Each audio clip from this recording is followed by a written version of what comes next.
In this video, I'm going to talk about the money class, which is very central to this program.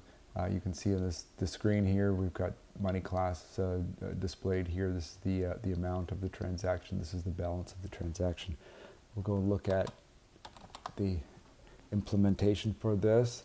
You might actually, I'm going to go look at the database and show you how it looks in the database. Starting with currencies. The currency table defines all the currency codes and the name of it and the type, fiat or crypto, and also the scale. This is a pretty important part right here. How many decimal places the number has or what the precision is. And some of them go as high as 30 decimal points and even 18 or something like that. When you look at, let's say, accounts, you're going to see opening balance and balance. Those are amounts, and here's the currency field that goes with. We store the numbers as atomic values. So since this is Canadian dollars here, this is going to be in cents. Or if it's Bitcoin, this is going to be in sats or satoshis, and ETH, it's going to be in the whatever their number is. Here's the account entries table which shows we've got amount, which is going to be in the local reporting currency, which is Canadian dollars, let's say, or US dollars. And we've also got the foreign amount in the foreign currency. Here's a Bitcoin, so a foreign amount here and the other currency there. And there's a negative amount shown. In the code, we'll look at account, and as we discussed in a previous video, here's the casts that bring it in. So of the fields, opening balance and balance, those use the currency field. So here's balance, or opening balance, bringing in a money cast based on the currency field of the balance, which is also using the currency field. The account entry, slightly different. It's got the amount. So here's the cast. Amount is based on currency, but foreign amount is based on the foreign currency. So when the program pulls in this data, it runs it through the cast. Any of these fields that are part of the cast is going to convert those numbers into the money object itself. This is the money cast. I won't go through it in detail, but it's the class that implements it. When you start it up, you tell it what the currency field is, and so that's what's happening here. Is we say, here's the name of the field, and this is the name of the currency field. So that when you get a value out of the database, that information is provided to it, and it's going to resolve the currency based on, it's going to be in the attributes, and if there is no currency, it's going to return a null, but otherwise everything's good. It's going to return a new money object given the value from the field and then the currency code itself.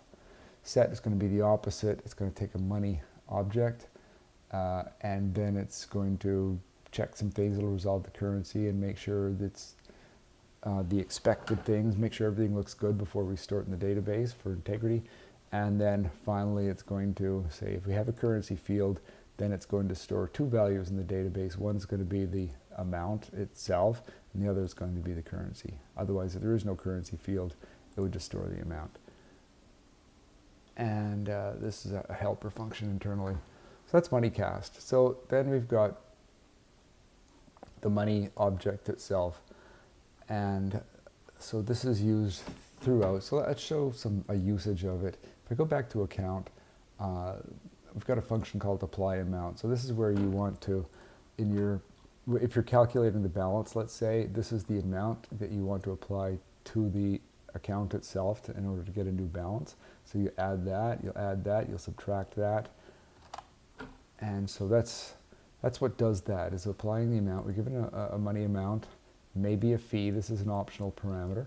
And so it's going to use the amount. It's going to set the balance equal to the balance plus that amount. And if there's a fee, then the balance is going to be the balance minus the fee. And so balance will be updated with that new amount. All right. So that's using the money object. So this is how it's implemented. The constructor takes the amount and currency, and then we've got some creation functions, one that'll create a new money object given an amount and currency. It just calls itself with the constructor. If you do it from decimal, you've got a decimal number and a currency. It's going to look at the scale of the currency. So that'll look it up in the database table. This is a very, very fast lookup. It's cached. And if it's a small scale, then it'll use the PHP math to do it and returning a new money object based on that. Otherwise, it's going to have to use the BC math package, which does very large scale math using integer strings. So you have to scale things up and down accordingly. So it's more CPU intensive, which is why we only want to use it if we have to. We can create a new money object from a validated decimal, and we can also create a zero money object. Even though 0 is 0, it still needs to be based on a currency, so that if you're comparing two numbers, you need to have they have to be in the same currency. I've got some helpers. Just one, is it a small scale currency or not? That's actually just based on whether it's a fiat currency. That's the decision. And now we can look at some properties. We can look at, is this money negative? Is it positive? Is it zero? Is it zero or negative? What's the scale? What's the sign? Then we've got a bunch of comparison functions. We can test if it's equal. We can test if it's greater than or equal to, and so on. Lots of comparison functions, less than. And then we've got arithmetic functions, such as a fast add and an add. The difference between those is that it's going to happen in the money ops, but there's a lot of testing that goes on to determine the scale. And if you're doing a repetitive add and you already know some parameters like the scale, this will speed things up a lot because there's a lot less checking in that. So plus is another way to add, subtract, minus, just math functions, that's all. And we can convert a number into decimal or into a rounded decimal or format it into a string. Now everything here is calling money ops to do the actual work. This is really just a front end to make it kind of friendly. Under money ops, the real work goes on. This is where we're going to test if it's 0. This is where we're going to test if it's positive or negative. We're not going to go through all the details of this. Here's an add where it's going to first ensure they're in the same currency, and then it's going to say if it's a small scale currency, then it can just use PHP arithmetic to add it and return a string. Otherwise, if it's large scale, it's going to have to use BC math to add them together, and so that'll take more CPU, and then in the end it returns a new money object. Fast add, you can see it just skips. It doesn't need to check if they're the same currency. We're going to skip that test. Everything else is actually the same, so that's the only thing that we're not doing.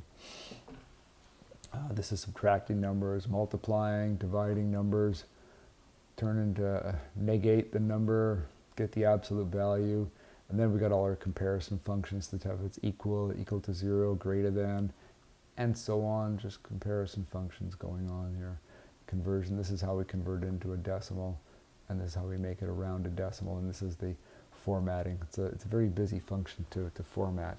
That's because we have some requirements on the other side. And I think that's a good place to stop there. So that's the money object.